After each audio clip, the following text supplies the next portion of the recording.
minutes, I'd be tapped out. No, I can see them. The gala with the blue jewels. I followed her gaze and saw a group of gala standing to one side, not participating in the attack. I could almost swear that parts of them were glowing blue. We hadn't known each other long. Haidee and I had met Odessa and her guardians only a few hours before, discovered that Haidee's twin sister, the girl Haidee had believed was killed at the breaking years ago, had been alive all this time.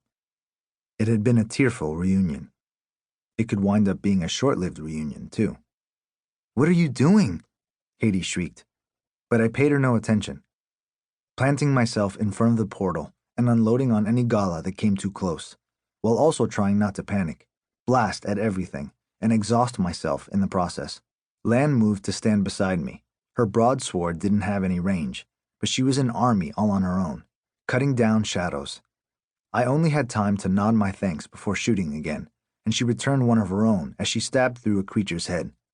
Noelle had retreated to a defensive position by the girls, singling out any gala that drew too near. We knew what would happen if they succeeded in fighting past us. I had family out here. If these bastards got through. Another wave of patterns seared the air. It slammed against the edges of the glittering portal.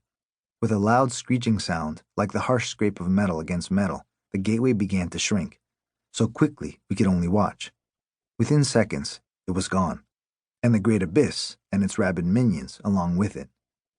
All that was left was familiar territory, the wide expanse of sandhills I'd seen almost every waking moment of my life, and the shining air domes of the Golden City a few miles away.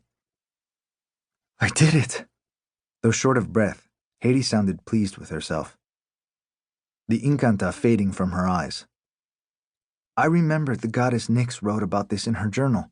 She talked about channeling all the gates at once to open the gate of life. She brought a bird back from the dead that way, but she also believed it could be used for other kinds of creation spells.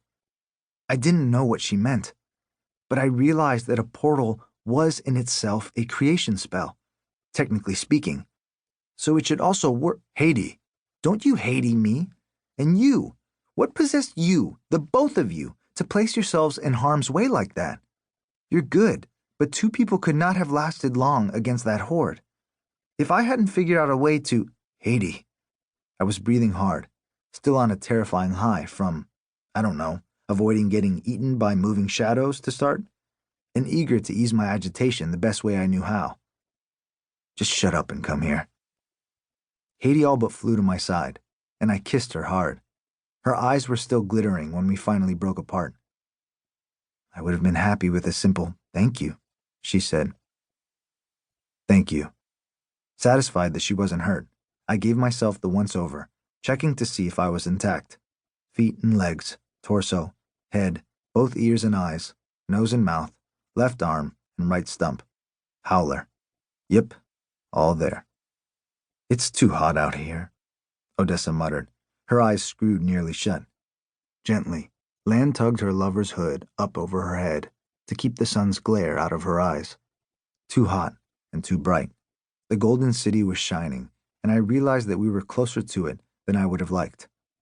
Haidee had speculated that her mother, Latona, had emerged from the great abyss through a similar portal after the breaking, that it had dumped her here in much the same way it had us. Given our proximity now, she was probably right. Noelle flinched, shielding her eyes with a hand. I can barely see, the redhead announced, like she hadn't been expertly stabbing monsters only minutes before. What is this place? She bent down and scooped up a handful of sand, letting it trickle down her fingers, amazement crossing her features. Never seen sand before? I asked.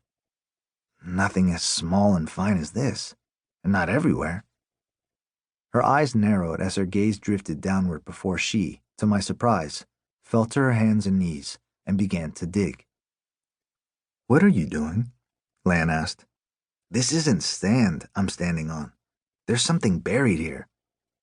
The hole grew as she dug deeper, then made a startled sound. Parts of what appeared to be a statue. I shrugged.